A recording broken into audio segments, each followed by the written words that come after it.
How do I keep auto campaigns low cost but effective? The way you would keep auto campaigns low cost and effective is by understanding what auto campaigns are and where they fit within the strategy. We're not creating any campaign without knowing the strategy that they are within. Auto campaigns are discovery campaigns. Their sole purpose is to get you cheap sales or relatively cheap sales compared to anything that would be exact match, right? So now that you understand that, and now that you understand in which category they fit and the strategic purpose of it, the way how you would keep down low cost effective auto campaigns is by controlling them as much as you can. The way you can control auto campaigns is first off understanding the structural buildup of an auto campaign to date. Right now, an auto campaign on Amazon, when you're going to create it in your sponsored product ads, contains the following: one auto campaign with 4 ad groups. Those ad groups are always going to be on, and whenever you're going to create the campaign, the way to scale this and control it as much as possible is by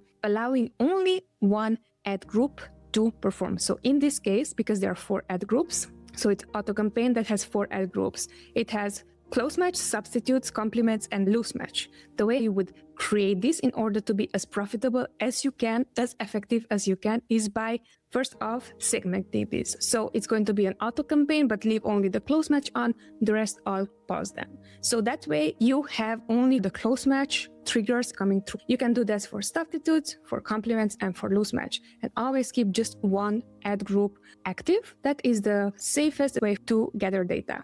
This is helpful if you have a handful of products, maybe 10 products.